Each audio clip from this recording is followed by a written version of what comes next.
নমস্কাৰ স্বাগতম জনাইছো এয়া হল দ্য প্ৰাইম টাইম শ্ব আজি আমি আপোনালোকৰ বাবে আকৌ এছআই কেলেংকাৰীৰ কিছু গোপন তথ্য লৈ আহিব বিচাৰিছো যেটো এছআই কেলেংকাৰী এতিয়াও ৰাজ্য জুকাৰি আছে এই সমগ্ৰ কেলেংকাৰীক লৈ এতিয়া চৰকাৰৰ প্ৰতি আঙুলি উত্থাপন হৈছে আৰএছএছৰ প্ৰতিও আঙুলি উত্থাপন হৈছে লগতে আন বহুজনৰ নাম সন্মুখলৈ আহি আছে এজন এজনকৈ মুঠতে এটাৰ পাছত আন এটাকৈ এতিয়া কেঁচু খান্দুতে সাপ ওলাইছে বিস্ফোৰক খবৰ আমি আপোনালোকক জনাম আজি দ্য প্ৰাইম টাইম শ্ব'ৰ জৰিয়তে কিন্তু আজি যেহেতু কংগ্ৰেছে প্ৰতিবাদী কাৰ্যসূচী ৰূপায়ণ কৰিলে দিছপুৰ চলো কাৰ্যসূচী আছিল কংগ্ৰেছৰ তেতিয়াই কিছু অপ্ৰীতিকৰ পৰিৱেশৰ সৃষ্টি হ'ল কংগ্ৰেছৰ প্ৰতিবাদী কাৰ্যসূচীত আৰক্ষীয়ে বাধা প্ৰদান কৰিলে এক সমৰসজ্জা সদৃশ পৰিৱেশৰ সৃষ্টি হ'ল আজি দিছপুৰত চৰকাৰ বিৰোধী শ্লোগান দি আগবাঢ়ি অহা কোনো প্ৰতিবাদকাৰীকেই আগবাঢ়িব নিদিলে আৰক্ষীয়ে প্ৰথমে এটা ৰিপৰ্ট আগবঢ়াই লৈছো তাৰ পাছতে আমি ষ্টুডিঅ'ত কথা পাতিম বিজেপি দল ইয়াত জড়িত আছে মুখ্যমন্ত্ৰী জড়িত আছে আৰু দিবন ডেকা এই গোটেই কথাবিলাকৰ মধ্যস্থতা কৰিছিল দিবন ডেকা জড়িত আছে আৰু যদি তেওঁ জড়িতই নাই একো নাই তেওঁ পলাবলৈ নালাগে পলাই আছে চৰকাৰৰ বিৰুদ্ধে ভয়ংকৰ অভিযোগ অসম প্ৰদেশ কংগ্ৰেছ কমিটিৰ সভাপতি ৰিপুণ বৰা উচ্চ ন্যায়ালয়ৰ ন্যায়াধীশৰ জৰিয়তে ঘোষণা কৰক তদন্ত উচ্চ ন্যায়ালয়ৰ ন্যায়াধীশৰ জৰিয়তে তদন্ত কৰিলে জালত পৰিব ৰৌ বৰালী এই গোটেই কেলেংকাৰীটোত মুখ্যমন্ত্ৰী পোনপটীয়াভাৱে জড়িত হৈ আছে মুখ্যমন্ত্ৰী পোনপটীয়াভাৱে জড়িত হৈ আছে আৰু সেইকাৰণে আমাৰ এতিয়া দাবী হ'ব যে মুখ্যমন্ত্ৰীৰ পদত্যাগ আমি দাবী পুলিচৰ এনকুৱাৰী পুলিচ ডিপাৰ্টমেণ্টে পুলিচৰ অপৰাধ পুলিচৰ ক্ৰাইম পুলিচ ডিপাৰ্টমেণ্টে তদন্ত কৰিব এইটো দেশত নোহোৱা নোপোজা ঘটনা গতিকে আমি নিৰপেক্ষ তদন্ত উচ্চ তদন্ত বিচাৰিছোঁ আৰম্ভণিৰ পৰা গতিকে আমি হাইকোৰ্টৰ সিটিং জাজৰ যোগেদি আমি জুডিচিয়েল এনকুৱাৰী বিচাৰিছোঁ স্বচ্ছ নিকা আৰু শূন্য সহনশীলতাৰ কথা কোৱা বিজেপি চৰকাৰৰ এনে ভয়ংকৰ দুৰ্নীতিৰ বিৰুদ্ধে প্ৰদেশ কংগ্ৰেছ কমিটিয়ে উলিয়াই এক প্ৰতিবাদী কাৰ্যসূচী মানৱেন্দ্ৰ শৰ্মা কমপ্লেক্সৰ পৰা দিছপুৰলৈ কাৰ্যসূচী কংগ্ৰেছৰ পিছে কংগ্ৰেছৰ প্ৰতিবাদী মিছিল ভংগ কৰিবলৈ দিছপুৰত পুৱাৰে পৰা সমৰসজ্জা গঢ়িছিল আৰক্ষীয়ে চৰকাৰ বিৰোধী শ্লোগান দি আগবাঢ়ি অহা কোনো প্ৰতিবাদ আগুৱাব নিদিলে আৰক্ষীয়ে বৰং টানি আজুৰি জোৰ জুলুমকৈ এজন এজনকৈ প্ৰতিবাদকাৰীক আটক কৰিলে আৰক্ষীয়ে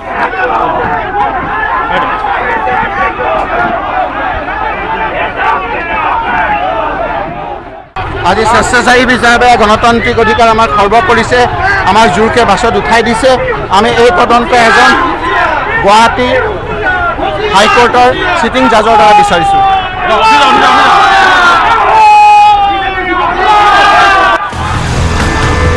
এনেদৰে আৰক্ষী প্ৰতিবাদকাৰীৰ হকা বাধাৰ মাজতে প্ৰায় এঘণ্টা ধৰি প্ৰতিবাদ সাব্যস্ত প্ৰদেশ কংগ্ৰেছ কৰ্মীৰ সোণোৱাল চৰকাৰৰ কাৰ্যকালত সংঘটিত এছআই কেলেংকাৰীত মূল অভিযুক্ত পি.কে. দত্ত দিবন ডেকাৰ তথ্য নোপোৱাটো গৃহ বিভাগৰ বাবে ৰহস্যজনক আখ্যা কংগ্ৰেছৰ আমাৰ কোৱেশ্যন হ'ল মুখ্যমন্ত্ৰীৰ ওচৰত তেওঁ যে জড়িত আছে তেওঁ উত্তৰ দিয়ক শূন্য সহনশীলতাৰ কথা কৈছে যিজন চেয়াৰমেন তেওঁৰ তত্বাৱধানত কুৱেশ্যন পেপাৰ থাকে তেওঁৰ দায়িত্ব পৰীক্ষা কণ্ডাক্ট কৰা যে তেতিয়াহ'লে তেওঁৰ তত্বাৱধানত থাকোঁতে কুৱেশ্যন পেপাৰ কেনেকৈ ফাদিল হ'ল যে যদি কুৱেশ্যন পেপাৰ ফাদিল হ'ল সেই চেয়াৰমেনজনক তেওঁ কিয় একশ্যন লোৱা নাই তেওঁক ৰিজাইন দি যাবলৈ ক'লে তেওঁ ৰিজাইন দিছে কিন্তু তেওঁ কিয় তেওঁৰ ওপৰত একশ্যন লোৱা নাইকিয়া এই ৰিটায়াৰ্ড DIG-জন পি.কে. দত্ত তেওঁৰ ঘৰত ক'ৰ পৰা কেনেকৈ গৈ কুৱেশ্যন পেপাৰখিনি কেনেকৈ ক'ৰ পৰা আহিলে এই কুৱেশ্যন পেপাৰ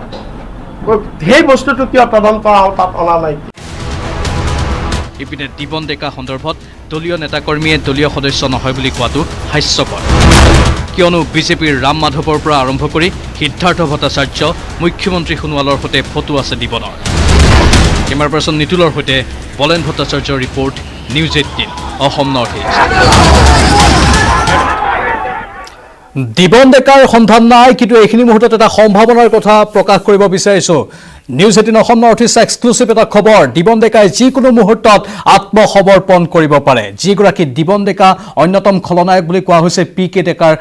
দত্তৰ সমান্তৰালকৈ সেইগৰাকী দিবন ডেকাই আজি হয়তো আত্মসমৰ্পণ কৰিব পাৰে এটা সম্ভাৱনা প্ৰকাশ পাইছে বিভিন্ন সূত্ৰৰ পৰা এই খবৰটো আহিছে যিকোনো মুহূৰ্তত আজি নিশাৰ ভিতৰতেই দিবন ডেকাই হয়তো আত্মসমৰ্পণ কৰিব পাৰে দিবন ডেকাৰ আত্মসমৰ্পণৰ লগে লগে বহু গোপন তথ্য ফাদিল হোৱাৰ সম্ভাৱনা আছে উৰহি গছৰ উৰ তেতিয়াহে হয়তো ওলাব দিবন ডেকা যেহেতু বিজেপিৰ 24 বছৰীয়া এগৰাকী কৰ্মকৰ্তা 24 বছৰ আগৰ পৰাই তেওঁ বিজেপিত আছে যি সময়ত বিজেপিত আঙুলিৰ মূৰত গণিব পৰা লোক আছিল সেই সময়ৰ পৰা দিবন ডেকাই বিজেপিত কাৰ্যনিৰ্বাহ কৰি আছিল এটা সময়ত বিজেপিৰ পৰা তেওঁ নিৰ্বাচনতো অৱতীৰ্ণ হৈছিল সেইগৰাকী দিবন ডেকাই হয়তো আজি নিশাৰ ভিতৰত আত্মসমৰ্পণ কৰিব পাৰে বিভিন্ন সূত্ৰৰ পৰা এই খবৰটো আহিছে আমি দৃষ্টি ৰাখিম এই খবৰটোৰ ওপৰত আমাৰ কেইবাগৰাকীও সাংবাদিক থাকিব আৰু আমাৰ সাংবাদিকগৰাকীয়ে বা সাংবাদিক কেইগৰাকীয়ে অহৰহ প্ৰতিটো তথ্য আহৰণ কৰিবলৈ চেষ্টা কৰি আছে সতীৰ্থ ঋত্বিক থাকিব লগতে আন কেইবাগৰাকীও সাংবাদিক থাকিব আমি যোগাযোগ স্থাপন কৰিম কিছু সময়ৰ পাছতেই দিবন ডেকাই ক'ত আত্মসমৰ্পণ কৰিব পাৰে কেনেধৰণে আত্মসমৰ্পণ কৰিব পাৰে কাৰ ওচৰত আত্মসমৰ্পণ কৰিব পাৰে প্ৰতিটো খবৰ আমি আপোনালোকৰ বাবে লৈ আহিম কিন্তু এবাৰ আমি ষ্টুডিঅ'লৈ আহিব বিচাৰিছোঁ ষ্টুডিঅ'ত কেইবাগৰাকী অতিথি যিহেতু উপস্থিত আছে ভাৰতীয় জনতা পাৰ্টিৰ তৰফৰ পৰা জ্যেষ্ঠ নেতা ৰামকৃষ্ণ ঘোষ ডাঙৰীয়া আমাৰ সৈতে উপস্থিত আছে স্বাগতম জনাইছোঁ কংগ্ৰেছ দলৰ জ্যেষ্ঠ নেতা দিলীপ শৰ্মা ডাঙৰীয়া আমাৰ সৈতে উপস্থিত আছে স্বাগতম জনাইছোঁ আৰু কৃষক শ্ৰমিক উন্নয়ন পৰিষদৰ সভাপতি প্ৰদীপ কলিতা ডাঙৰীয়া আমাৰ সৈতে উপস্থিত আছে স্বাগতম জনাইছোঁ মই প্ৰথমে আজি এই সমগ্ৰ বিষয়টো দিলীপ শৰ্মা ডাঙৰীয়াৰ পৰা অলপ মন্তব্য জানি ল'ব বিচাৰিছোঁ দিবন ডেকা আত্মসমৰ্পণ কৰিব পাৰে আপোনালোকে সেইটোৱে বিচাৰি আছে দিবন ডেকা আত্মসমৰ্পণ কৰিলেই বহু গোপন তথ্য ফাদিল হ'ব দিবন ডেকা আত্মসমৰ্পণ কৰিব পাৰে এতিয়া আপোনাৰ মুখত আমি শুনিছোঁ কিন্তু এতিয়ালৈকে এইটো কৰা নাই গতিকে আমি যিটো কৰা নাই গতিকে আমি সেই বিষয়টো নকওঁ কিন্তু আমাৰ দাবীটো হৈছে কি দিবন ডেকাক আনিব লাগে দিবন ডেকাক পুলিচে গ্ৰেপ্তাৰ কৰিব লাগে আৰু দিবন ডেকাৰ ওপৰতে গোটেইখিনি কথা জড়িত হৈ আছে কাৰণ আমাৰ সন্দেহ হৈছে যদি এইটো নিৰপেক্ষ তদন্ত হয় আৰু আমি আগতে কৈছোঁ আমাৰ সভাপতি ডাঙৰীয়া বাৰে বাৰে কৈছে আমি CIDৰ তদন্ত আমি বিচৰা নাই কাৰণ CID আৰক্ষী তদন্ত কি কৰিব কাৰণ ইতিমধ্যে গোটেই বিষয়টো ইমান ধূলিকলি কৰি পেলাইছে যে দিবন ডেকাক গ্ৰেপ্তাৰ কৰাৰ পিছত যদি নিৰপেক্ষ তদন্ত হয় মোৰ এনেকুৱা লাগিছে যে দিছপুৰ বাজপেয়ী ভৱন কেশৱ চাগে খালী হৈ যাব মোৰ এনেকুৱা লাগিছে কাৰণ দিবন ডেকাক কালি কোনোবাই কৈছে মন্ত্ৰী চিনি নাপাওঁ আপুনি নিজে ক'লে 24 বছৰীয়া বিজেপিৰ সদস্য 11 চনত তেখেতে নিৰ্বাচন খেলিছিল এতিয়া মোৰ লগত এনেকুৱা ফটোগ্ৰাফ আছে মই আপোনাক দেখুৱাই দিম বিজেপিৰ চব হৰ্তা কৰ্তা ডাঙৰ ডাঙৰ নেতাৰ ফটো আছে তাৰপিছত কোনোবা মন্ত্ৰীয়ে কয় দিবন ডেকাক আমি চিনি নাপাওঁ কিমান হাস্যকৰ কথা এইবোৰ দিবন ডেকা হৈছে অকল দিবন ডেকাই নহয় এই গোটেই বিষয়টোত আমি আগৰ পৰাই কৈ আছোঁ এতিয়া অসম আৰক্ষীয়ে পুথিখলিয়ানা ধৰি আছে ৰৌ বৰালিটো আছে মোৰ ধাৰণা আমাৰ সন্দেহ জন্মিছে যদি দিবন ডেকা আৰু PK দত্তক গ্ৰেপ্তাৰ কৰি সঠিক তদন্ত কৰে ইয়াত টিমি হাংগৰো সোমাই যাব টিমি হাংগৰ জাতীয় মানুহ ইয়াত সোমাই যাব কাৰণ ইতিমধ্যে আমি আঙুলি টোৱাইছে আমাৰ সভাপতি মহোদয়ে আঙুলি টোৱাইছে ইয়াত কোন কেনেকুৱা মানুহ জড়িত আছে আজি মুখ্যমন্ত্ৰী ডাঙৰীয়া দায়িত্ব গ্ৰহণ কৰিব লাগিব তেখেতে অকল স্বচ্ছ নিকা প্ৰশাসনৰ কথা ক'লে নহ'ব শূন্য সহনশীলতাৰ কথা তেখেতে অকল মুখেৰে ক'লে নহ'ব কি দেখুৱাইছে তেখেতে শূন্য সহনশীলতা এটাৰ পিছত এটা তেখেতসকলৰ নিযুক্তিৰ কেলেংকাৰী সংঘটিত হৈছে এইখন চৰকাৰৰ যোৱা 4.5 বছৰ আমি তথ্য হোৱা প্ৰমাণ কৰিম আমি প্ৰমাণ কৰিছোঁ আৰু অসমৰ মিডিয়াই আপোনালোককে ধৰি অসমৰ মিডিয়াই এই সমস্ত তথ্য ইতিমধ্যে উদঙাই দিছে আমি ক'বলগীয়া কথা নহয় এটা আমি বিৰোধী যে কোনোবাই ভাবিব পাৰে যে কংগ্ৰেছে ক'ব বুলি নহয় অসমৰ নিৰপেক্ষ মিডিয়াই অসম চৰকাৰৰ যোৱা 4.5 বছৰৰ নিযুক্তিত ঘটা বিভিন্ন কেলেংকাৰী উদঙাই দেখুৱাই দিছে সেইবোৰ জলপট অসমৰ মানুহে বুজি পাইছে গতিকে এইখন চৰকাৰ শূন্য সহনশীলতাৰ কথা কয় স্বচ্ছ নিকা প্ৰশাসনৰ কথা কয় এইবোৰ হৈছে মাত্ৰ তেওঁলোকৰ এইবোৰ আভুৱা ভৰা কথা তেওঁলোকে এইটো লাইনত কাম কৰিব পৰা নাই তেওঁলোকৰ কাৰ্যালয়ৰ প্ৰতিজন মন্ত্ৰী জড়িত হৈ গৈছে আজি এই কেলেংকাৰীবোৰত তেওঁলোকৰ কাৰ্যালয়ৰ প্ৰতিজন ব্যক্তি জড়িত হৈছে জনসংযোগত যিটো ঘটনা সংঘটিত হ'ল দিবন ডেকাৰ পত্নী কি ধৰণে চাকৰি পালে সেইবোৰ কিয় তদন্ত নহ'ল আজি পঞ্চায়ত গ্ৰাম উন্নয়ন বিভাগত কেনেকৈ চাকৰি পালে লিষ্ট ওলাই গ'ল কিমান বিজেপিৰ হৰ্তা কৰ্তা কৰ্মকৰ্তাৰ তেওঁলোকৰ পৰিয়ালৰ মানুহবোৰ সোমাই গ'ল যোৱা সময়টোত আমি দেখিছোঁ যদি আপোনালোক তেওঁলোকৰ তথ্য লাগে মই তথ্য দিম বিজেপিৰ পৰিয়ালৰ এটা পৰিয়ালৰ 4গৰাকী কন্যা এটা পৰিয়ালৰ এগৰাকী লিডাৰৰ দৰং জিলাৰ এগৰাকী বিজেপি নেত্ৰী 4গৰাকী কন্যা কেনেকৈ চৰকাৰী চাকৰি পায় দৰং জিলাত আৰু কি নিবনুৱা নাছিলে তেওঁলোকৰ পৰিয়ালটোতে আছিল সেইখিনি কথা আপোনাৰ তথ্য আছে যিহেতু সেইখিনি তথ্য আপুনি ফাদিল কৰিব আমাৰ দ্য প্ৰাইম টাইমছত কিন্তু এইখিনিতে আৰু এটা প্ৰশ্ন উত্থাপন হয় আপোনালোকৰ বৰ্তমানৰ নেতা কিন্তু এটা সময়ত বিজেপিৰ নেতা আছিল বিজেপিৰ সাংসদ আছিল RSSৰ কেডাৰ আছিল RP শৰ্মা এটা বিস্ফোৰণ ঘটাইছে যে ইয়াত RSSৰ লগত জড়িত ওতঃপ্ৰোত সম্পৰ্ক থকা একাংশ ব্যক্তিও আছে যিসকলক আৰক্ষীয়ে কৰায়ত্ব কৰিব পৰা নাই একমাত্ৰ RSSৰ লগত সম্পৰ্ক নকৰে অসম আৰক্ষীয়ে এইবোৰ গ্ৰেপ্তাৰ নকৰে সেইকাৰণে আপুনি চাব গোটেই বিষয়টো এতিয়া একমাত্ৰ এই দিবন ডেকা PK দত্তত শেষ কৰি থব তেওঁলোকে ওপৰ মহলকে যাবলৈ নিদিয়ে নহ'লে আজি আমাৰ সভাপতি ডাঙৰীয়া এটা সংবাদমেলত কথা কৈছে আপোনালোকে মন কৰিছে যে মুখ্যমন্ত্ৰী কাৰ্যালয়ৰ RSSৰ পৰা যিগৰাকী OSD থাকে তেওঁৰ ঘৰত CID তদন্ত কৰিবলৈ যাওঁতে তেওঁক সেই CID ঘূৰাই পঠিওৱা হৈছিল এই তদন্ত তেওঁৰ ঘৰত চাৰ্চ কৰিবলৈ নিদিলে কিয় নিদিলে আজি আমাৰ সভাপতি মহোদয়ে এই কথাটো কৈছে সংবাদমেলত এই বৰ গুৰুত্বপূৰ্ণ কথা কিয় এইবোৰ কৰাইছে তাৰমানে মুখ্যমন্ত্ৰী কাৰ্যালয় জড়িত আছে মুখ্যমন্ত্ৰীৰ কাৰ্যালয় নিশ্চয় জড়িত আছে কাৰ্যালয়ৰ তেওঁলোকৰ কোনো বিষয়া জড়িত নাথাকিলে কিয় আজি তেওঁৰ OSD আপুনি জানেনে আপুনি নিশ্চয় কথাটো জানে অসম চৰকাৰৰ মুখ্যমন্ত্ৰী ধৰি প্ৰতিগৰাকী মন্ত্ৰীৰ একোজনকৈ OSD থাকে RSSৰ পৰা আৰু সেই তেওঁলোকে RSSৰ মানুহবিলাক বিভিন্ন বিভাগত সোমোৱাই দিবৰ কাৰণে নিয়ম নীতি বহিৰ্ভূতভাৱে কাম কাজ কৰি তেওঁলোকে আছে আৰু RSSৰ মানুহবিলাকক তেওঁলোকে বিভিন্ন বিভাগত সংস্থাপিত কৰিবৰ কাৰণে তেওঁলোকে ষড়যন্ত্ৰ কৰিছিল আৰু এই পুলিচৰ আৰক্ষীৰ যিটো পৰীক্ষা ইয়াত সেইটো ফাদিল হৈ গ'ল একমাত্ৰ কেশৱ ধাৱৰ পৰা এইবোৰ নিয়ন্ত্ৰণ কৰা হৈছে RSSৰ মানুহ জড়িত আছে বিজেপিৰ মানুহ জড়িত আছে 100% নিশ্চিত আছে ঠিক আছে বিজেপি RSSৰ প্ৰসংগ উত্থাপন কৰিছে কংগ্ৰেছ নেতা দিলীপ শৰ্মাই আমি এবাৰ ক'ব বিচাৰিছো মিত্ৰ দলৰ প্ৰসংগ উত্থাপন হৈছে অসম গণ পৰিষদ দলৰ এজন বিশেষ নেতাৰ নাম এতিয়া সন্মুখলৈ আহি আছে কৃষক শ্ৰমিক উন্নয়ন পৰিষদে ধাৰাবাহিকভাৱে সেই নেতাগৰাকীৰ কথা কৈ আছে প্ৰদীপ কলিতা ডাঙৰীয়া কাষলৈ মই যাব বিচাৰিছো কোন কি আপোনালোকৰ হাতত তথ্য প্ৰমাণ আছে নহয় ছাৰ দিবন ডেকা যেহেতু নলবাৰীত ঘৰ তাততো আমাৰ সম্পূৰ্ণ হিচাপে জিলা সমিতি আছে তেওঁ যেতিয়া পশুধন নিগমৰ যিবিলাক তেওঁ প্ৰজেক্ট লৈছিলে আচ্ছা সেই প্ৰজেক্টবিলাক যেতিয়া লয় তেতিয়া নিশ্চয় সেই অধ্যক্ষজনৰ লগত এটা মিটিৰিয়েলি হ'ব লাগিব যদি মিটিৰিয়েলি নহয় তেতিয়াহ'লে দিবন ডেকাই সেই ভুৱা আঁচনিবিলাক তাত যে মানে কিছুমান কাৰোবাৰ ফিচাৰী কাৰোবাৰ হাঁহ কুকুৰাৰ ফটো লৈছে ফটো লৈ তেওঁ প্ৰজেক্ট কৰি পেলাই স্কিম কৰি পেলাই পশুধন নিগমৰ পৰা তেওঁ টকা আত্মসাৎ কৰিছে দিবন ডেকাই মানে অধ্যক্ষজন যদি তাৰ লগত মিটিৰিয়েলি নহয় তেতিয়াহ'লে দিবন ডেকাই পশুধন নিগমৰ পৰা কেনেকৈ আঁচনি ধন আত্মসাৎ কৰিব পাৰিব গতিকে আমি নিশ্চিতভাৱে আমি সন্দেহ কৰিছোঁ তেখেতক যে এই ক্ষেত্ৰত নাম কি তেওঁৰ নামটো মনোজ শইকীয়া তেওঁ আপুনি অসম গণ পৰিষদৰ সাধাৰণ সম্পাদক তেওঁ অসম গণ পৰিষদৰ সাধাৰণ সম্পাদক আৰু প্ৰচাৰ সম্পাদক আৰু পশুধন নিগমৰ তেওঁ অধ্যক্ষ গতিকে তেওঁৰ লগত নিশ্চয় এটা ৰিলেশ্যন থাকিব লাগিব আৰু দিবন ডেকা অকল পশুধন নিগমৰ লগতে নহয় তেওঁ চইল কনজাৰ্ভেশ্যনৰ লগতো তেওঁৰ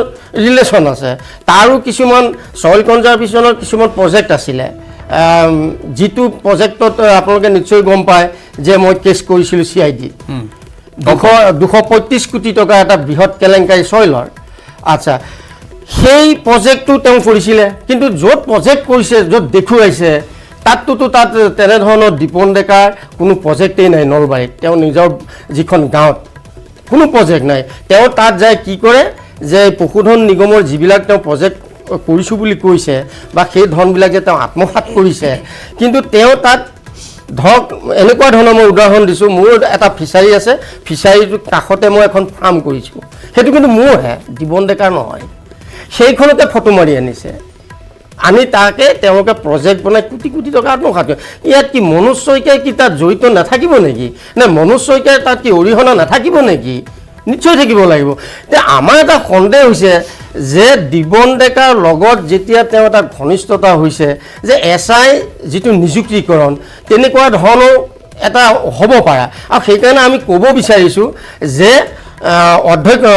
পশুধন নিগমৰ অধ্যক্ষগৰাকীকো আইনৰ আঁতৰলৈ আনিব লাগে তেওঁকো সোধা পোছা কৰিব লাগে মানে মিত্ৰ দল অসম গণ পৰিষদৰ প্ৰসংগটো আহি আছে আপুনি পোনপটীয়াকৈ ক'ব বিচাৰিছে যে এই SI কেলেংকাৰীৰ সৈতে এইগৰাকী ব্যক্তিৰ কিবা সম্পৰ্ক থাকিব পাৰে মনোজ শইকীয়া আমিতো সেইটো ধৰক CID তদন্ত কৰক CID তদন্ত কৰিলে গোটেইখিনি পোহৰলৈ আহি যাব কিন্তু আমি সন্দেহ কৰিছোঁ কাৰণ যিহেতু তেওঁৰ লগত দিবন ডেকাৰ লগত মনোজ শইকীয়াৰ এটা সুসম্পৰ্ক আছে কোনটো পৰা সুসম্পৰ্ক আছে যে তেওঁ পশুধনৰ যিখিনি আঁচনিয়ে ধন আত্মসাৎ কৰিছে সেইখিনি কিন্তু মনোজ শইকীয়াৰ অধ্যক্ষতাৰ স্কিমহে বেলেগৰ স্কিম নহয় তেওঁ দিছে এতিয়া প্ৰশ্ন হ'ল চাওক আজি তেওঁ সেই আঁচনিবিলাক কাৰ আছিলে সেই আঁচনিবিলাক আমাৰ কৃষকৰ আছিলে আজি দিবন ডেকাক হয়তো নিশ্চয় কমিশ্যনৰ বিনিময়ত দিবন ডেকাক সেই ধনবিলাক আত্মসাৎ কৰা এটা সুবিধা কৰি দিছে সেই সুবিধাটো কোনে কৰি দিছে তেওঁলোকৰ মিত্ৰজোঁট চৰকাৰখনে কৰি দিছে আৰু সেই চৰকাৰখনে নিযুক্তিকৰণ কৰিছে অধ্যক্ষ পদত কাক মনোজ শইকীয়াক গতিকে তেওঁলোকৰ মিত্ৰ দল গতিকে আমি ক'ব বিচাৰিছোঁ এটা কথাই যে মনোজ শইকীয়াকো আইনৰ আওতালত আনি CID সোধপোছ কৰিব লাগে বুলি মই ক'ব বিচাৰিছোঁ। এটা ডাঙৰ অভিযোগ, গুৰুত্বপূৰ্ণ অভিযোগ, মহা বিস্ফোৰণ ঘটাইছে প্ৰদীপ কলিতাই আছে, লগতে দিলীপ শৰ্মাই, বিজেপি, RSS আৰু লগতে মিত্ৰ দল অসম গণ পৰিষদৰ নেতাৰ নাম এতিয়া সন্মুখলৈ আহিছে। মুঠতে এটা মহা বিস্ফোৰণ ঘটিছে দ্য প্ৰাইম টাইমছত। মই সেইখিনি প্ৰশ্নৰে উত্তৰ পোনপটীয়াকৈ বিচাৰিছোঁ ভাৰতীয় জনতা পাৰ্টীৰ জ্যেষ্ঠ নেতা তথা জ্যেষ্ঠ মুখপাত্ৰ ৰামকৃষ্ণ ঘোষ ডাঙৰীয়াৰ পৰা। ঘোষ ডাঙৰীয়া, কি ক'ব আপুনি? চাওক, আপোনালোকে ইতিমধ্যে কৈছে যে মহাবিস্ফোৰণ, তাতকৈ মহাবিস্ফোৰণ তাৰ আগতেও হৈ গৈছে, আগৰ চৰকাৰবিলাকত ডাঙৰ ডাঙৰ বিস্ফোৰণ হৈছে। ইয়াতে মই তিনিটা কথা ক'ব খোজোঁ। এটা হ'ল ছিষ্টেম, এটা হ'ল গভৰ্ণমেণ্ট। ছিষ্টেম আৰু গভৰ্ণমেণ্ট আৰু দলীয় কাৰ্যকৰ্তা। দলীয় কাৰ্যকৰ্তা কংগ্ৰেছৰ হওক, বিজেপিৰ হওক, UDPৰ হওক। বিজেপিৰ দলীয় কাৰ্যকৰ্তা এতিয়া প্ৰায় 42 লাখ আছে। তাৰ ভিতৰত এজন দিবন ডেকা। দিবন ডেকা কোনো পদবীৰ মানুহ নহয়, হ'ব পাৰে বিজেপিৰ কাৰ্যকৰ্তা। আমাৰ ইতিমধ্যে আমাৰ ৰাজ্যিক সভাপতি ডাঙৰীয়া তেখেতে কৈছে যে যোনেই হওক পানিছমেণ্ট দিব লাগে। কিন্তু ইয়াতে কথাটো হৈছে কেলেংকাৰীৰ কথা। কেলেংকাৰী এটা চৰকাৰে কেতিয়া কৰে, কেতিয়া হয়, কেতিয়া আমি টাৰ্ম কৰিব পাৰোঁ যে কেলেংকাৰী বুলি কৰিছে। যেনে APSC কেলেংকাৰী। APSC কেলেংকাৰীৰ সময়ত আপোনালোকে দেখিছে ৰাকেশ পালৰ নেতৃত্বত 25 লাখ 30 লাখকৈ লৈছে এজনৰ কেণ্ডিডেটৰ কাৰণে। পৰৱৰ্তীলৈ ইনকুৱাৰীৰ সময়ত তেখেতসকলক ছাবজুডিচ কৰা হৈছে। সেইটো কেলেংকাৰী বুলি কয়। আজি আমাৰ চৰকাৰ অহাৰ পিছত আপোনালোকে দেখিছে ডিমা হাছাওত কি হৈছিলে। ডিমা হাছাওৰ য'ৰ পৰা কেতিয়াও APSCত ছিলেক্ট হোৱা নাছিলে, 2016ত 13জন কেণ্ডিডেট ছিলেক্ট হৈ গ'ল, একদম গৰীব ঘৰৰ পৰা। আজি বিজেপি গভৰ্ণমেণ্ট অহাৰ কাৰণে হ'ল। আজি সৰ্বানন্দ সোণোৱালৰ নেতৃত্বত এই চৰকাৰ থকাৰ কাৰণে হ'ল। এইবিলাক আপোনালোকে অলপ চাব লাগিব, কাৰণ এইবিলাক কথা নোকোৱাকৈ তেনেধৰণৰ যিবোৰ আপোনালোকে চাব এনেধৰণৰ ৰিক্ৰুটমেণ্ট হৈছে, তাতে ক'তোতো কেলেংকাৰী হোৱা নাই। আজি য'ৰ কথা কৈছে জাষ্ট কেলেংকাৰী হ'বলৈ গৈছিলে, কোনোবাই কাৰ্যকৰ্তা কৰিবলৈ গৈছিলে।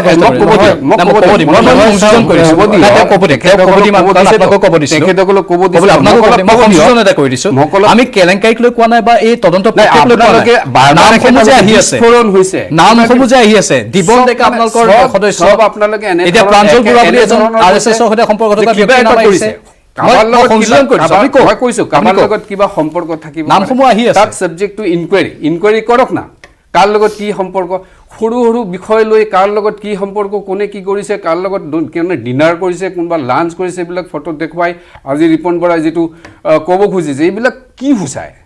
সেইটো কেলেংকাৰী নুসূচায় নহয়। কোনোবাই কৰিবলৈ গৈছে তাকতো ধৰাৰ কাৰণে ইনকুৱাৰী দিয়া হৈছে। কোৱা হোৱা নাই কি দিবন ডেকাক মানে এৰি দিয়া হ'ব, এইটোতো কোৱা হোৱা নাই। আজি 42 লাখ কাৰ্যকৰ্তাৰ ভিতৰত যিকোনো এজনে কৰিব পাৰে, সেইটো আমি অস্বীকাৰ কৰা নাই।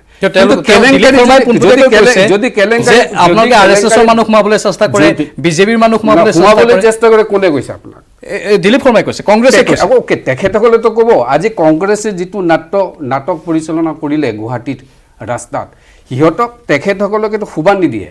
কাৰণ কেলেংকাৰীৰ কথা যদি কয়, তেখেতসকলে বাৰ বাৰ কৰিছে। 15 বছৰৰ তৰুণ গগৈৰ নেতৃত্বত যিটো চৰকাৰ হৈছিলে, তাত কি হৈছে, টিচাৰৰ যেতিয়া ৰিক্ৰুটমেণ্ট হৈছিলে পইচা লোৱা হৈছিলে, কংগ্ৰেছ নেতৃত্বসকলে পইচা লৈ ৰিক্ৰুটমেণ্ট দিছিলে, বাৰ বাৰ আহিছিলে। চব ঠাইত কেলেংকাৰী আছিলে তেখেতসকলৰ। এটা টিচাৰ, স্কুলৰ টিচাৰ দেখাই দিয়ক য'ত পইচা নোলোৱাকৈ তেখেতসকলে ৰিক্ৰুটমেণ্ট দিছিলে। APSC পৰা আৰম্ভ কৰি হওক, তেখেতসকলে পইচা নোলোৱাকৈ হেৰি কৰা নাছিলে। কেলেংকাৰী সেইবোৰ আছিলে। আজি আমাৰ চৰকাৰ অহাৰ পিছত আজি বহুতে কয়, ইভেন কংগ্ৰেছ লিডাৰবিলাকে কয়, আপুনি দিছপুৰৰ ওচৰত চাব, তাত আগতে বহুত ধাবা আছিলে, দালালবিলাকৰ ভৰ্তি মাৰ্কেট আছিলে যেতিয়া কংগ্ৰেছৰ গভৰ্ণমেণ্ট আছিলে। কিন্তু এতিয়া চাওক একদম চাফা, না কোনো ধাবা আছে, না ৰামকৃষ্ণ ঘোষ ডাঙৰীয়া। কংগ্ৰেছে কি স্পষ্টীকৰণ দিছে গম পায়নে? তেওঁলোকে কৈছে আমি দুৰ্নীতি কৰিছিলোঁ, সেইকাৰণেহে আমাক বাহিৰ কৰিলে, এতিয়া বিজেপিয়ে দুৰ্নীতি নকৰিব বুলি ভাবিছিল। আমিতো দুৰ্নীতি কৰা নাই, মই বাণিজ্যিক বিৰতি ল'ম, বিৰতিৰ পাছত উভতি আহিম, আলোচনা কৰি থাকিম। বিৰতিৰ পাছত উভতি আহি আছো। আমি আপোনালোকক ইতিমধ্যে জনাইছোঁ যে দিবন ডেকা নামৰ যিগৰাকী ব্যক্তি, তেওঁ হয়তো আত্মসমৰ্পণ আজি কৰিব পাৰে, সম্ভাৱনা প্ৰকাশ পাইছে। বিভিন্ন সূত্ৰৰ পৰা এই খবৰটো আহিছে। কিন্তু বিজেপিৰ এগৰাকী যুৱনেতা দিবন ডেকাক হেনো চিনি নাপায় মন্ত্ৰী হিমন্ত বিশ্ব শৰ্মাই। সংবাদ মাধ্যমৰ আগত দিবনক চিনি পোৱাত অস্বীকাৰ কৰাৰ পিছতেই মন্ত্ৰী হিমন্ত বিশ্ব শৰ্মাক এতিয়া উভতি ধৰিছে বিৰোধী নেতাসকলে।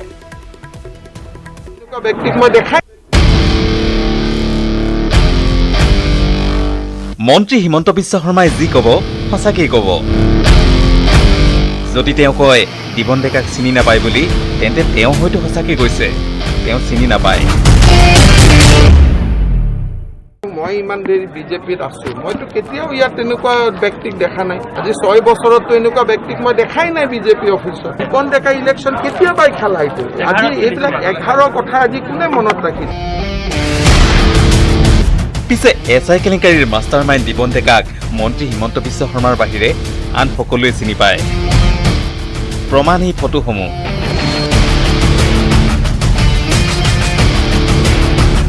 সকলোবোৰ বৰমুনীয়া নেতাৰ সৈতে দেখা পাব SI নিযুক্তি কেলেংকাৰীৰ অন্যতম মূল কালপ্ৰিট এইজন দিবন ডেকা। হিমন্ত বিশ্ব শৰ্মাই 5 বছৰ ধৰি বিজেপি কাৰ্যালয়লৈ নহা বুলি কোৱা দিবন ডেকাই বিজেপিৰ হৈ মাজে মাজে সংবাদ মাধ্যমকো সম্বোধন কৰে। চাওক, এইটো 500 বছৰ পিছত আমি সনাতনী ধৰ্ম বিশ্বাসী মানুহ, 500 বছৰ পিছত আমি এটা ঐতিহাসিক মানে কাম এটা হ'বলৈ যাই আছে। হিমন্তই দিবন ডেকাক চিনি নাপাওঁ বুলি কোৱা কাৰ্যই ৰাজনৈতিক মহলত সৃষ্টি কৰিছে তীব্ৰ প্ৰতিক্ৰিয়াৰ। প্ৰদেশ কংগ্ৰেছৰ সভাপতি ৰিপুণ বৰাই ফটো দেখুৱাই ক'লে হিমন্ত হেনো মিথ্যাচাৰী। কালি হিমন্ত বিশ্ব ডাঙৰীয়াই আপোনালোকৰ আগতে সংবাদ মেলত কৈছে যে 6 বছৰ দিন ধৰি দিবন ডেকা বিজেপিৰ অফিচত অহাই নাই, বিজেপিত অহাই নাই। এতিয়া আমি তাৰ প্ৰশ্ন আজি সুধিব খুজিছোঁ হিমন্ত বিশ্ব, আপুনি বিজেপিত জইন কৰা কিমান দিন? কাৰ লগত আছে এইবিলাক বিজেপিৰ দিল্লী নেতাৰ লগত? এইজন ব্লু চাৰ্ট পিন্ধা এইজন দিবন ডেকা বিজেপিৰ নহয়। দিবন ডেকা বিজেপিৰ নহয়। এয়া চাওক দিবন ডেকা ৰাম মাধৱৰ লগত, এয়া চাওক দিবন ডেকা ভাস্কৰ শৰ্মাৰ লগত। দিবন ডেকা বিজেপি নহয়। দিবন ডেকা বিজেপিৰ কেন্দ্ৰীয় নেতৃত্বৰ লগত কেনেকৈ বহি একেলগে খাইছে আৰু খোৱাৰ আলপৈচান ধৰিছে দিবন ডেকা। দিবন ডেকা বিজেপি তেওঁতো হেৰিয়ে হৈছে 11 চনতো বৰক্ষেত্ৰীৰ তেওঁ কেণ্ডিডেটেই হৈছে 11 চনত, আৰু এতিয়াও তেওঁ Kisan national executive member of Kisan Morcha BJP গোটেই অল ইণ্ডিয়া। আনহাতে বিজেপি ত্যাগী প্ৰাক্তন সাংসদ RP শৰ্মাই তুলিলে একেই অভিযোগ, দেখুৱালে পুৰণা ফটো। পুথি খলিয়ানক ধৰিছে, ৰৌ বৰাইক ধৰা নাই। এজনে ৰৌ পলাই আছে, PK ডেকা, PK দত্ত, বাকী বৰালি ৰৌ চব ইয়াত গুৱাহাটীতে আছে। মেইন মাষ্টাৰ মাইণ্ড কিংপিন হ'ল প্ৰাঞ্জল বৰুৱা। দিবন ডেকা ৰৌ বৰালি নহয়, তেওঁক এটা কালেক্টৰ বা দালালি কৰিছিলে। মেইনলি গ্যাং অফ প্ৰাঞ্জল, এওঁলোকৰ এপ্ৰ'চ ওপৰলৈ আছে, দিল্লীলৈ আছে। আৰু সৰ্বানন্দ সোণোৱাল ডাঙৰীয়া সৰ্বদাই সাহস নকৰিব। ইফালে RP শৰ্মাৰ দাবী এই কেলেংকাৰীৰ হেনো আন এক মূল খলনায়ক প্ৰাঞ্জল বৰুৱা। কিন্তু প্ৰাঞ্জল বৰুৱা গ্ৰেপ্তাৰৰ সাহস নাই ৰাজ্য চৰকাৰৰ। Bureau report, news 18 north east. Pranjal বোলাজনৰ প্ৰসংগ আমি কিছু সময়ৰ পাছতে আনিম, কিন্তু তাৰ পূৰ্বে দিবন ডেকাৰ প্ৰসংগটোকে অলপ আমি ভালদৰে আলোচনা কৰি লৈছোঁ। কৰোণা কালত মাস্ক পৰিধান কৰি এইগৰাকী দিবন ডেকাই সংবাদ মাধ্যমক সম্বোধনো কৰিছিল। আমি এটা বাইট আপোনালোকক ইতিমধ্যে শুনালোঁ। তাৰ পাছতো দিবন ডেকাক চিনি নাপাওঁ বুলি কয় বিজেপিৰ একাংশ নেতাই। দিলীপ শৰ্মা, দিবন ডেকা কিয় চিনি নাপাওঁ বুলি কয়? আচলতে কথাটো এনেকুৱা আছে, কাৰণ আমি আগতে কৈছোঁ দিবন ডেকাক গ্ৰেপ্তাৰ কৰিলে সঠিক তদন্ত হ'লে ইয়াত তিমি হাংগৰ জাতীয় মানুহ সোমাই যাব। প্ৰথম কথা, মইতো আগতে কৈছোঁ যে ইয়াত বাজপেয়ী ভৱন দিছপুৰ খালী হৈ যাব যেন মোৰ অনুমান হয়, যদিহে এইটোত সঠিক তদন্ত হয়। মই আগতে কৈছোঁ। তাৰ আগতে মই কথা এটা কৈ লওঁ, আজি আমি প্ৰদেশ কংগ্ৰেছৰ ফালৰ পৰা এই গোটেই বিষয়টোলৈ আমি প্ৰতিবাদ কৰিছিলোঁ। মানে এই চৰকাৰখনে গণতন্ত্ৰক ইমানেই শ্ৰদ্ধা জনাবলৈ তেওঁলোকে নিশিকিলে, বা তেওঁলোকে গণতান্ত্ৰিকভাৱে প্ৰতিবাদ কৰা একাংশ আমাৰ কৰ্মীসকলৰ ওপৰত যিটো নিৰ্মম অত্যাচাৰ কৰিলে, সেই অত্যাচাৰ কিন্তু প্ৰথমতে আমি গৰিহণা দি লৈছোঁ। কাৰণ এনেকুৱা নিৰ্মম অত্যাচাৰ তেওঁলোকে কিয় কৰিছে? কাৰণ চৰকাৰখনে আচলতে তেওঁলোকে ভীতিগ্ৰস্ত হৈছে যে মানুহে যদি ওলাই আহে ৰাজপথলৈ তেতিয়াহ'লে তেওঁলোকৰ বিপদ হ'ব। কিন্তু তেওঁলোকে এই আজি তেওঁলোকে বাধা দিছে, আজি তেওঁলোকে অত্যাচাৰ কৰিছে, কিন্তু অসমৰ ৰাইজক কেনেকৈ বাধা দিব? অসমৰ ৰাইজ ইতিমধ্যে ৰাজপথলৈকে ওলাই আহিবলগীয়া আহি গৈছে, ৰেডি হৈ গৈছে। অসমৰ ৰাইজ কিন্তু ইতিমধ্যে এই চৰকাৰখনৰ অপশাসনৰ বিৰুদ্ধে, এই চৰকাৰখনৰ কেলেংকাৰীৰ বিৰুদ্ধে, জনবিৰোধী কামৰ বিৰুদ্ধে কিন্তু ৰাইজ ইতিমধ্যে ৰাজপথত ওলাই আহিবলৈ সাজু হৈ গৈছে। তেওঁলোকে এই ৰাইজক কেনেকৈ বাধা দিব? আজিই বাধা দিছে, কিন্তু কালিলৈ তেওঁলোকে বাধা দিব নোৱাৰিব। আৰু আমি কংগ্ৰেছ কৰ্মীসকল কিন্তু শান্ত নহয়, যিদিনালৈকে এই ঘটনাৰ, এই কেলেংকাৰীৰ প্ৰকৃত দোষীক কেতিয়াও গ্ৰেপ্তাৰ কৰা নহয় আৰু শাস্তি যেতিয়ালৈকে বিহা নহয়। এইটো প্ৰথম কথা। 2 নম্বৰ কথা, মই দিবন ডেকাৰ বিষয়টো আছোঁ। দিবন ডেকাৰ বিষয়টো আজি যিমানে তেওঁলোকে নকওঁ কিয় যে দিবন ডেকাক চিনি নাপাওঁ, দিবন ডেকাৰ নাগালেণ্ডত কয়লা ব্যৱসায়ৰ পৰা আৰম্ভ কৰি যদি আপুনি চাই, তেওঁৰ সংঘ কোন আছিল, তেওঁক কোনে সংঘ দিছিল? ডিব্ৰুগড় আছুৰ ফুকন উপাধিৰ এগৰাকী প্ৰাক্তন নেতা। সেইবোৰ আছিল তেওঁৰ কয়লা ব্যৱসায়ীৰ অংশীদাৰ। আৰু সেই ডিব্ৰুগড় আছুৰ সেই প্ৰাক্তন নেতাগৰাকী, ফুকন উপাধিৰ ব্যক্তিগৰাকীক এইবাৰ ডিব্ৰুগড় সমষ্টিত তেওঁলোকে প্ৰাৰ্থিত্ব দিব। এতিয়া কাৰ ঘনিষ্ঠ সেইটো কিন্তু মুখ্যমন্ত্ৰী ডাঙৰীয়াই জানে। এইবোৰ কথা মুখ্যমন্ত্ৰী ডাঙৰীয়াই কিয় স্পষ্ট নকৰে? কিমানজন বিধায়ক, নলবাৰী জিলাত এজন বিধায়কৰ নাম ওলাইছে, এই তেওঁলোকে এনেকুৱা মানে আখৰা পাতিছিল।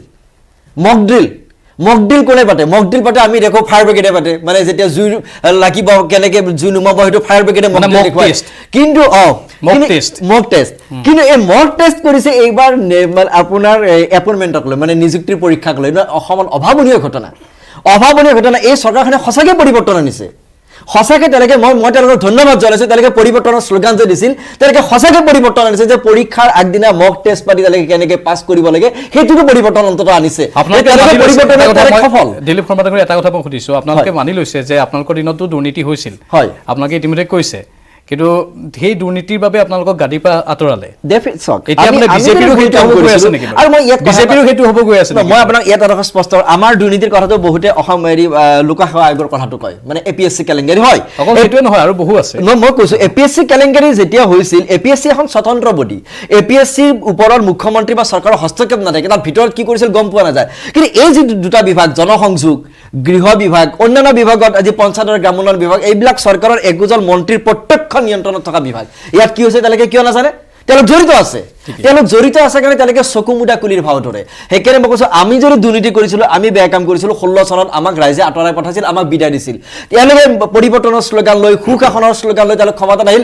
এতিয়া তেওঁলোকে যিবোৰ কাম কৰিছে যোৱা 70টা বছৰত কোনো এখন চৰকাৰে, মই অকল কংগ্ৰেছৰ কথাই কোৱা নাই, বেলেগ চৰকাৰো আছিল, কোনোখন চৰকাৰে এনেকুৱা অপশাসন দিবলৈ অন্তত কোনো সাহস কৰা নাছিল, যিটো বৰ্তমান সোণোৱাল চৰকাৰৰ দিনত চলি আছে। তেওঁলোকে ৰেকৰ্ড কৰিছে। প্ৰদীপ কলিতা কাষলৈ গৈছোঁ। প্ৰদীপ কলিতা ডাঙৰীয়া, আপুনি এতিয়া কৈছে যে আৰম্ভণিতে ক'লে যে CIDৰ তদন্তৰ ওপৰত আপোনাৰ আস্থা হেৰাই গৈছে। আপোনাৰ মতে কোনে তদন্ত কৰিব লাগে? নহয়, আমি ক'ব বিচাৰিছোঁ, মই প্ৰথমে আমাৰ BJP নেতাগৰাকী এটা প্ৰশ্ন মই উত্তৰ দিব বিচাৰিছোঁ, যে তেখেতে কৈছে যে আমাৰ চৰকাৰৰ দিনত কেলেংকাৰী হোৱা নাই, দুৰ্নীতি হোৱা নাই। মই ক'ব বিচাৰিছোঁ যে কংগ্ৰেছৰ চৰকাৰৰ দিনত যিমানখিনি দুৰ্নীতি হৈছে, এখেতসকলৰ চৰকাৰৰ দিনতো সিমানখিনিয়ে দুৰ্নীতি হৈছে।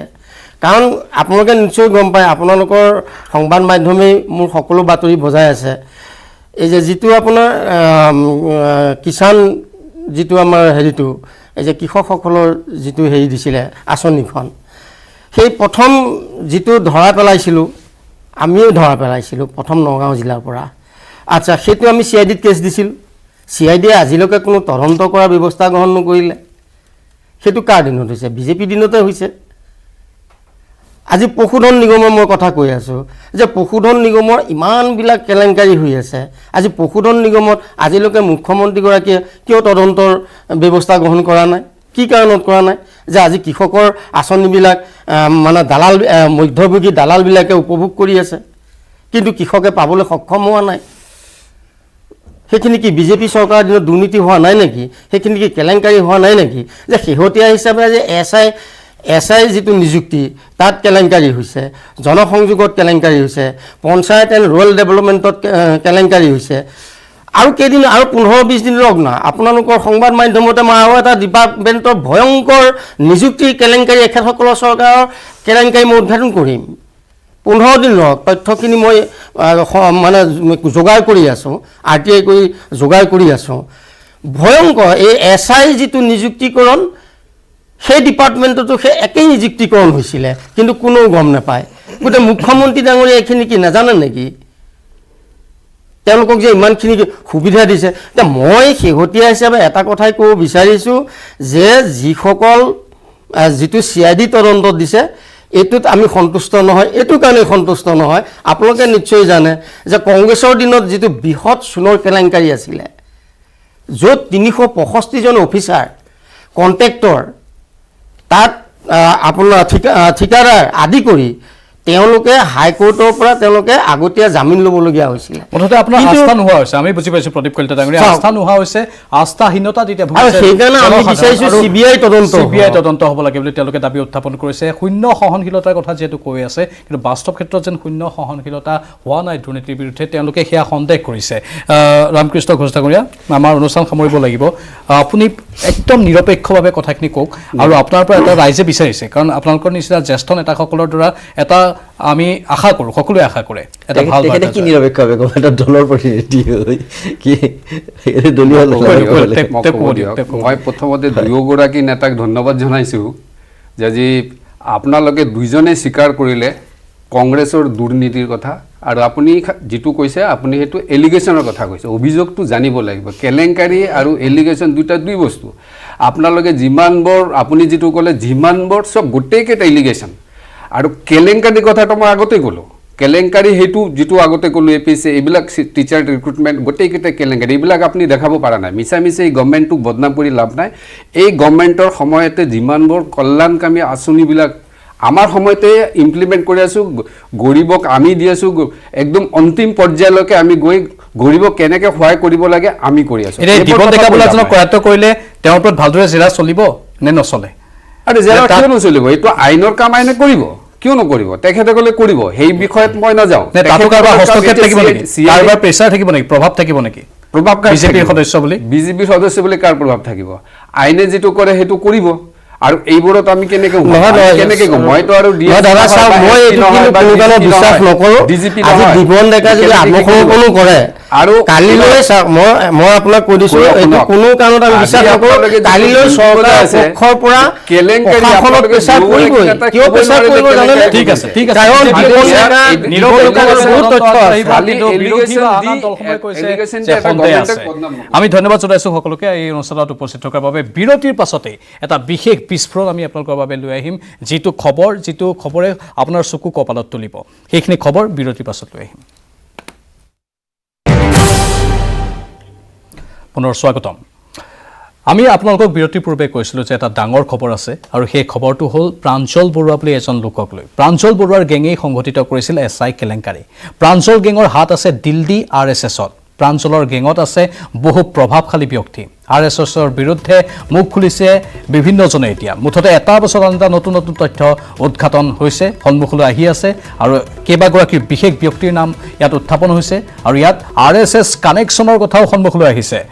আমি যোগাযোগ স্থাপন কৰিছোঁ বিভিন্নগৰাকীৰ সৈতে। বৰ্তমান আমাৰ সৈতে আছে কংগ্ৰেছ দলৰ বিধায়ক জাকিৰ হুছেইন চিকদাৰ ডাঙৰীয়া।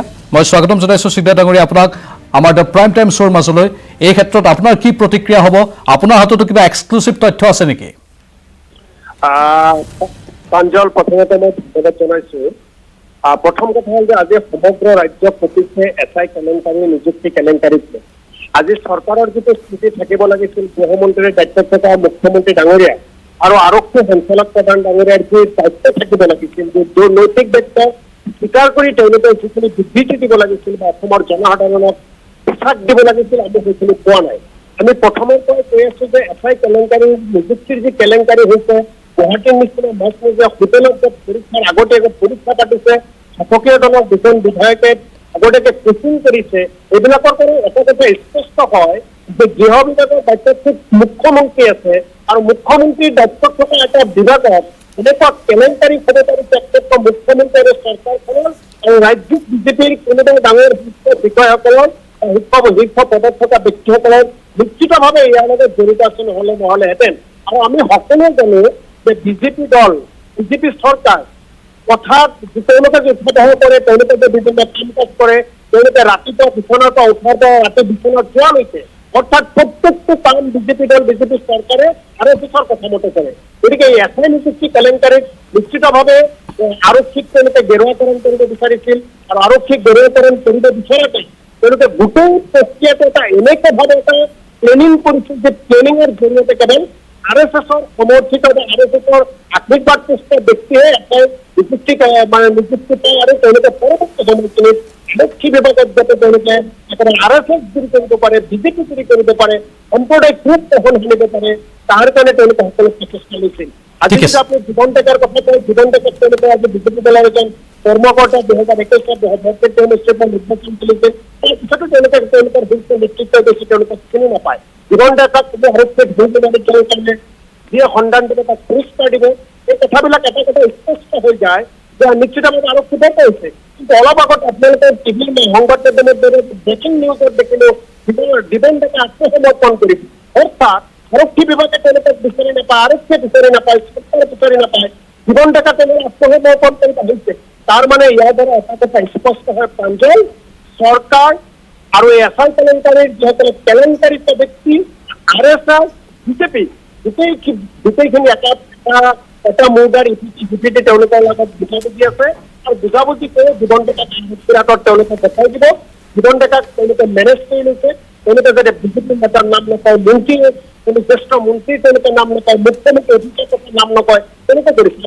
জাকিৰ হুছেইন সিকদাৰ ডাঙৰীয়া, আপোনালোকৰ দলৰ সভাপতি লগতে আপোনালোকৰ দলৰ নেতা প্ৰাক্তন বিজেপি সাংসদ লগতে RSSৰ এটা সময়ৰ কেডাৰ RP শৰ্মা আজি ডাঙৰ বিস্ফোৰণ ঘটাই কৈছে যে এই সমগ্ৰ কেলেংকাৰীত এই প্ৰাঞ্জল বোলা যিজন প্ৰাঞ্জল বৰুৱাৰ কথা কোৱা হৈছে, লগতে প্ৰাঞ্জল গেঙৰ আন কেইবাজনো আছে, তেওঁলোকৰ দিল্লী RSSলৈকে হাত আছে বাবে তেওঁলোকক হেনো অসম আৰক্ষীয়ে কৰায়ত্ব কৰিবলৈ সাহস কৰা নাই। ইয়াত কৌশিক চৰকাৰৰ নাম আছে, গৌতম মেছৰ নাম আছে, হিৰণ্য কুমাৰ গায়ন বোলা এজনৰ নাম আছে, দিবন ডেকাৰ কথাটো আপুনি কৈছে, PK দত্তৰ কথাটো আপুনি কৈছে, লগতে প্ৰদীপ কুমাৰ, অঞ্জলি কুমাৰৰো নাম আছে। কেৱল সেইটো লিংকৰ বাবে তেওঁলোক কৰায়ত্ব হোৱা নাই নেকি, এই PK দত্ত আৰু দিবন ডেকাক বাদ দি বাকী কেইজন? প্ৰাঞ্জল, আপোনাৰ এই প্ৰশ্নৰ উত্তৰ মই দিম, কিন্তু তাৰ আগতে সৰ্বানন্দ সোণোৱাল চৰকাৰখনে এটা কথাত বাধা ল'ব বিচাৰে, APSC কেলেংকাৰীৰ তদন্ত কৰি তদন্তৰ আওতাত আনি বহুতক গ্ৰেপ্তাৰ কৰিছে, কথা লৈ তেওঁলোকে বাধা ল'ব বিচাৰে। কিন্তু APSC কেলেংকাৰীৰ কথা যদি আপুনি ভালকৈ অধ্যয়ন কৰে, শাসকীয় পক্ষৰ এজন বিধায়কৰ পৰিয়ালত 5জনে চাকৰি পাইছিল APSC, কিন্তু তেওঁলোকক তদন্তৰ আওতাত আনি নানিলে। অৰ্থাৎ বৰবাদ যদি বিজেপিৰ মানুহ জড়িত হৈ আছে কেলেংকাৰীৰ লগত, বিজেপিৰ মানুহ জড়িত বা কেলেংকাৰী কৰি চাকৰি পাইছে, বক্তাই চাকৰি পাইছে, তেওঁলোকক কেলেংকাৰী তেওঁলোকৰ এই তদন্তৰ আওতাত নানি তেওঁলোকক সদায় কি উপায়েৰে তেওঁলোকক তদন্তৰ আওতাৰ পৰা বাহিৰত ৰাখিব পাৰি তেনেকুৱা চিন্তা চৰ্চা বিজেপি দলৰ বা বিজেপি চৰকাৰখনে সদায় কৰে। আপুনি যিখিনি নাম উল্লেখ কৰিছে নাইবা যিখিনি নাম উল্লেখ কৰা নাই, বৰ স্পষ্টভাৱে আমি কৈছো যেতিয়ালৈকে তদন্তৰ আওতাত গৃহমন্ত্ৰী সৰ্বানন্দ সোণোৱাল ডাঙৰীয়াক নানিব, যেতিয়ালৈকে আৰক্ষী সঞ্চালক প্ৰধান ভাস্কৰজ্যোতি মহন্ত ডাঙৰীয়াক নানিব, তেতিয়ালৈকে তদন্ত কেতিয়াও সম্পূৰ্ণ নহয়। একবাৰ স্পষ্ট কথা নাগপুৰৰ নিৰ্দেশত, দিল্লীৰ নিৰ্দেশত আৰু বিজেপি দলৰ স্বচ্ছতায়ত বিজেপি দলৰ লগত ওতঃপ্ৰোতভাৱে জড়িত কোনো এজনে এই তদন্তৰ আওতাত মানে দুজনক যদি আনিব তেওঁলোকক কি পথেৰে বচাই দিব পাৰি তাৰে চিন্তা চৰ্চা কৰিছে। এটা কথা স্পষ্ট, এছআই কেলেংকাৰী নিযুক্তি চৰকাৰ আৰু বিজেপি দল জড়িত, RSS জড়িত, তেওঁলোকে তদন্ত ৰাজ্যক দেশৰ কাৰণে জড়িত, নিৰ্দোষী কিছুমান মানুহক তেওঁলোকে অপৰাধী সদায় এই তদন্ত সমাজ বিচাৰে। পৰৱৰ্তী সময়খিনিত অসমৰ ৰাজ্যকে সজা কৰিছে গৃহ বিভাগৰ নিচিনা এটা জব কৰা গৃহ বিভাগত এছআই কেলেংকাৰী তেনেকুৱা ব্যক্তিসকলক যদি ৰাজনীতিকৰণ কৰাব বিচাৰে তাৰ অসমত নিশ্চয় জাকিৰ হুছেইন সিকদাৰ ডাঙৰীয়া, আমি বুজি পাইছোঁ। মুঠতে আপোনালোক এতিয়া অতিষ্ঠ হৈ পৰিছে, আপোনালোকে প্ৰতিবাদো সাব্যস্ত কৰিছে আৰু এই সমগ্ৰ কেলেংকাৰীৰ এই যি তদন্ত চলি আছে তাতো আপোনালোকৰ সন্দেহ উপজিছে। ধন্যবাদ জনাইছোঁ জাকিৰ হুছেইন সিকদাৰ ডাঙৰীয়া, এইখিনি সময় আপুনি আমাক দিলে। এগৰাকী বিধায়ক হিচাপে তেওঁৰ এই মন্তব্য আমি দৰ্শকসকলৰ বাবে আগবঢ়ালোঁ। লগতে এইবাৰ আমি RP শৰ্মা এই সমগ্ৰ বিষয়টোৰ সন্দৰ্ভত কি ক'লে আকৌ এবাৰ আপোনালোকৰ বাবে আগবঢ়াইছোঁ। পুথি খলিয়ানক ধৰিছে, ৰৌ বৰালি ধৰা নাই। এজনে ৰৌ পলাই আছে, PK ডেকা, PK দত্ত, বাকী বৰালি ৰৌ চব ইয়াত গুৱাহাটীতে আছে। মেইন মাষ্টাৰ মাইণ্ড কিংপিং হ'ল প্ৰাঞ্জল বৰুৱা, 2 নম্বৰ হ'ল কৌশিক চৰকাৰ, কলিকতাৰ হয়, থাকে 6 মাইলতে, প্ৰায় একেলগে থাকে চবেই। 3 নম্বৰ হ'ল গৌতম মেছ, তেওঁ তাতে থাকে, ঘৰ ইয়াতো উলবাৰীতো আছে। 4 নম্বৰ হ'ল হিৰণ্য কুমাৰ গায়ন, নগাঁৱৰ হয়, তেওঁ RSS শাখাও এটেণ্ড কৰা দেখিছোঁ, ফটো মোৰ তাত আছে। দিবন ডেকা ৰৌ বৰালি নহয়, তেওঁক এটা কালেক্টৰ বা দালালি কৰিছিলে প্ৰাঞ্জল বৰুৱা চবৰে হৈ। আৰু PK দত্ত, তেওঁ হ'ল ডাঙৰ মাছ, আৰু এইবিলাকৰ মাজত আছে আপোনাৰ প্ৰদীপ কুমাৰ, যিজনে এই ডকুমেণ্ট আছে চাব, তৰঞ্জল বৰুৱা কোম্পানী আগতে ব্লু মুন বুলি আছিলে, সেইটো হাইকোৰ্টে ৰিপ্ৰেজেণ্ট হোৱাৰ পিছত আসাম চৰকাৰে কিবা কাম বন্ধ কৰি দিলে, বেন কৰি দিলে। কিন্তু মেইনলি এই গেং অফ প্ৰাঞ্জল যদি ধৰি আনে পুলিচে, সাহস আছে, কিন্তু মোৰ হিচাপে মোৰ যিমান বিশ্বাস সাহস নাই। কিয়? এওঁলোকৰ এপ্ৰ'চ ওপৰলৈ আছে, দিল্লীলৈ আছে, আৰু সৰ্বানন্দ সোণোৱাল ডাঙৰীয়া সৰ্বদাই সাহস নকৰিব। মুঠতে এতিয়া তীব্ৰ প্ৰতিক্ৰিয়াৰ সৃষ্টি হৈছে আৰু এই সমগ্ৰ SI কেলেংকাৰী অন্য দিশলৈ গতি কৰা আমি দেখিবলৈ পাইছোঁ। ইতিমধ্যে আমি উল্লেখ কৰিছিলোঁ আমাৰ এই অনুষ্ঠানৰ মাজতে, আজি যিহেতু কেইবাটাও অভিযোগ একেলগে আহিছে। এগৰাকী নেতা প্ৰদীপ কলিতা কৃষক শ্ৰমিক উন্নয়ন পৰিষদৰ তেওঁ সভাপতি হয়, তেওঁ অসম পশুধন নিগমৰ অধ্যক্ষৰ বিৰুদ্ধে এটা অভিযোগৰ আঙুলি টোৱাইছে যে এই সমগ্ৰ দিবন ডেকাৰ লগত কেলেংকাৰীৰ সৈতে মনোজ শইকীয়া জড়িত। এটা ডাঙৰ বিস্ফোৰণ তেওঁ ঘটাইছে আৰু সেয়েহে এতিয়া আমি মনোজ শইকীয়াৰ প্ৰতিক্ৰিয়া ল'বলৈ চেষ্টা কৰিম। তেওঁৰ সৈতে আমি ফোনযোগে যোগাযোগ স্থাপন কৰিছোঁ। এই সমগ্ৰ বিষয়টো সন্দৰ্ভত তেওঁ কি স্পষ্টীকৰণ দিয়ে, তেওঁৰ প্ৰতি যিহেতু অভিযোগৰ আঙুলি উত্থাপন হৈছে। মনোজ শইকীয়া ডাঙৰীয়া, আপোনাক স্বাগতম জনাইছোঁ আমাৰ এই অনুষ্ঠানৰ মাজলৈ। এই সমগ্ৰ বিষয়টোৰ ক্ষেত্ৰত আপোনাৰ নামটো এতিয়া সাঙুৰি লোৱা হৈছে অসম গণ পৰিষদ দলৰ নেতা হিচাপত, আপোনাৰ কি প্ৰতিক্ৰিয়া হ'ব? প্ৰথমটো মই আজি আপোনালোকৰ যিটো আলোচনা হৈছে চেনেলত, সেই আলোচনাটো মই পলমকৈ দেখিলোঁ। তাত প্ৰদীপ কলিতা ডাঙৰীয়াই পশুধন নিগমক সাঙুৰি যিখিনি বক্তব্য ৰাখিছে, মই এইটো কথাই ক'ব বিচাৰিছোঁ যে মূল যিটো বিষয়, এই বিষয়টোৰ পৰা ফালৰি কাটি গৈ আজি পশুধন নিগমক যিধৰণে, মই 3.5 বছৰ হ'ল মোৰ কাৰ্যকালৰ, এই কাৰ্যকালৰ সময়ছোৱাত মই কোনোদিনে দিবন ডেকাক মোৰ কাৰ্যালয়ত দেখা নাই, প্ৰথম কথা। দ্বিতীয় কথা, কোনোদিনে দিবন ডেকা অথবা দিবন ডেকাৰ হৈ কোনো ব্যক্তি আমাৰ কাৰ্যালয়লৈ অহা নাই। আৰু তেওঁ যিটো উল্লেখ কৰিছে যে দিবন ডেকাৰ লগত মোৰ মধুৰ সম্পৰ্ক আছে, দিবন ডেকাৰ লগত মোৰ তেনে কোনো মধুৰ সম্পৰ্ক নাই। আৰু যিটো নিগমত কৰ্মচাৰীসকলক দৰমহা দিবলৈ যথেষ্ট কষ্ট কৰিবলগীয়া হয়, তেনে এটা নিগমত লাখ লাখ টকাৰ কেলেংকাৰী, এইটো কি ভিত্তিত তেখেতে উত্থাপন কৰিছে মই কিন্তু বুজি উঠা নাই, বা আমাৰ নিগমৰ বিষয়া কৰ্মচাৰীসকলেও নাজানে। কাৰণ সামান্যতম আমাৰ নিগমৰ যিবোৰ প্ৰকল্প আছে, এই প্ৰকল্পসমূহৰ পৰা ভাড়াৰ বিনিময়ত নিগমৰ কৰ্মচাৰীসকলক দৰমহা দি থকা হয়। তেনেস্থলত লাখ লাখ টকাৰ কেলেংকাৰী দিবন ডেকাৰ লৈ যিখিনি কথা কোৱা হৈছে, এই কথাখিনি সম্পূৰ্ণৰূপে মই ভাবোঁ ভিত্তিহীন আৰু মনে সজা কথা। আৰু তেওঁ হাতত যদি কিবা তথ্য আছে তেনেধৰণৰ, সেই তথ্য তেখেতে ৰাজহুৱা কৰিব লাগে। কাৰণ মই অতি সৰল আৰু ইতিবাচকভাৱে গোটেই কথাখিনি মই চিন্তা কৰোঁ। কাৰণ ইতিমধ্যে আপোনালোক সকলোৱে জানে যে যোৱা 35টা বছৰে পশুধন নিগম এটা লোকচানৰ সন্মুখীন হৈ থকা নিগম আছিল, কিন্তু সেই নিগমটোক মই দায়িত্ব লোৱাৰ পিছত প্ৰথমবাৰৰ কাৰণে এটা লাভজনক নিগমলৈ মানে ইয়াক পৰিগণিত কৰিবলৈ সক্ষম হ'লো। যথেষ্ট কষ্ট স্বীকাৰ কৰিব লগা হৈছে নিগমটোক এই ধৰণে আগবঢ়াই নিয়াৰ ক্ষেত্ৰত। তেনেস্থলত আজি তেখেতে কলিতা ডাঙৰীয়াই যিখিনি বিষয় উত্থাপন কৰিছে, মই ভাবোঁ তেখেতৰ হাতত যদি কিবা মনোজ শইকীয়া ডাঙৰীয়া, আপুনি স্পষ্ট ৰূপত ক'ব বিচাৰিছে যে দিবন ডেকা নামৰ কোনো মানুহক আপুনি চিনি নাপায়, কিন্তু তেনেধৰণৰ কথা এতিয়া বিজেপিৰো বহুতে ক'লে, কিন্তু বিজেপিৰ বহুতৰ লগত সম্পৰ্ক থকাৰ স্থিৰ চিত্ৰ এতিয়া ফাদিল হৈ গ'ল। আপুনি কৈ আছে যে আপোনাৰ সৈতে কোনো সম্পৰ্ক নাছিল, এতিয়া যদি হঠাৎ তেনেকুৱা যদি কিবা যদি তথ্য সন্মুখলৈ আহে, আপোনাৰ কি প্ৰতিক্ৰিয়া হ'ব পাৰিব? প্ৰথমটো কথা মই আপোনাক স্পষ্টভাৱে কৈছোঁ যে দিবন ডেকাৰ লগত মোৰ কোনো মধুৰ সম্পৰ্ক নাই, 1 নম্বৰ কথা। দ্বিতীয় কথাটো হ'ল যে দিবন ডেকাই মোৰ কাৰ্যকালৰ সময়ছোৱাত অসম পশুধন নিগমত তেনে কোনো লাখ লাখ টকাৰ কেলেংকাৰীৰ লগত জড়িত নহয়। কাৰণ তেনেকুৱা লাখ লাখ টকাৰ কেলেংকাৰী বা কাম দিবৰ কাৰণে পশুধন নিগমৰ তেনে কোনো বিশেষ ব্যৱস্থাই নাই। দিবন ডেকাক লাখ লাখ টকাৰ কাম দিবলৈ বা কিবা সহায় কৰিবলৈ পশুধন নিগমত তেনে কোনো ব্যৱস্থাই নাই। ঠিক আছে মনোজ শইকীয়া ডাঙৰীয়া, বিভিন্নজনে কৈছে যে তদন্তৰ আওতালৈ আপুনি আহিব লাগে। যদি এনেধৰণৰ বিষয়সমূহ বহুতেই উত্থাপন কৰি থাকে, আপুনি তদন্ত হোৱাটো বিচাৰিবনে? নিশ্চিতভাৱে। মই আজি এটা বিশেষ চেনেলত মই এটা সাক্ষাৎকাৰ কৰিছোঁ। মই মাননীয় মুখ্যমন্ত্ৰী ডাঙৰীয়া আৰু আমাৰ যিগৰাকী মাননীয় বিভাগীয় মন্ত্ৰী ডাঙৰীয়া আছে, তেখেতসকলক মই মুকলিভাৱে অনুৰোধ জনাইছোঁ যে এই বিষয়বিলাকৰো তদন্ত হ'ব লাগে, নিৰপেক্ষ আৰু স্বচ্ছতাৰে হ'ব লাগে, যাতে এই কথাটো যদি সত্য হয় তেতিয়াহ'লে যোন ইয়াৰ লগত জগৰীয়া তেওঁৰ ওপৰত উপযুক্ত ব্যৱস্থা গ্ৰহণ কৰিব লাগে। ধন্যবাদ জনাইছোঁ মনোজ শইকীয়া ডাঙৰীয়া, এইখিনি সময় আপুনি আমাক দিলে আৰু আপুনি প্ৰতিক্ৰিয়া প্ৰকাশ কৰিছে। স্পষ্ট ৰূপত তেওঁ এই অভিযোগটো খণ্ডন কৰা বুলি উল্লেখ কৰিছে। আগন্তুক দিনত লক্ষণীয় হ'ব এই প্ৰদীপ কলিতা বা আন যিসকলে তেওঁৰ বিৰুদ্ধে অভিযোগ উত্থাপন কৰিছে, তেওঁলোকে কি তথ্য প্ৰমাণ মনোজ শইকীয়াৰ বিৰুদ্ধে যুগুতাব পাৰে। প্ৰাইম টাইম শ্ব' চলি থাকিব, কিন্তু এইখিনিতে সময় হৈছে বাণিজ্যিক বিৰতিৰ। পুনৰ স্বাগতম। PK দিবনৰ সন্ধান দিওঁতালৈ আৰক্ষীয়ে 1 লাখ টকা ঘোষণা কৰিছে, কিন্তু আৰক্ষীক ওলোটাই পুৰস্কাৰ দিয়াৰ ঘোষণা কৰিছে 2 লাখ টকাৰ। কোনে এই ঘোষণা কৰিছে, কিয় ঘোষণা কৰিবলৈ বাধ্য হ'ল তেওঁলোকে, এই সন্দৰ্ভতে অধিক জনাবলৈ আমি বৰ্তমান লখিমপুৰৰ পৰা যোগাযোগ কৰিছোঁ আমাৰ সতীৰ্থ সঞ্জীৱ লাহনৰ সৈতে। সঞ্জীৱ লাহন, সবিশেষ আপুনি জনাওক। হয়, এছ আই পৰীক্ষাৰ মূল খলনায়ক ইতিমধ্যে পি কে দত্ত পলাতক আৰু অসম আৰক্ষীৰ নাকৰ তলেদি পলাই গুচি গ'ল পি কে দত্ত, সেই কথা সকলোৱে জানে। এই মুহূৰ্তলৈকে গ্ৰেপ্তাৰ কৰিব পৰা নাই সেই খলনায়কজনক। আৰু তাৰ পৰিৱৰ্তে আশ্চৰ্যজনক কথা এটাই যে অসম আৰক্ষীয়ে যেনেকুৱা ধৰণৰ তৎপৰতা অৱলম্বন কৰিব লাগিছিলে তেনেকুৱা ধৰণৰ কৰা নাই। মাত্ৰ কোনোবাই যদি ধৰি দিয়ে 1 লাখ টকা দিয়াৰ এটা তেওঁলোকে পুৰস্কাৰ ঘোষণা কৰিছে।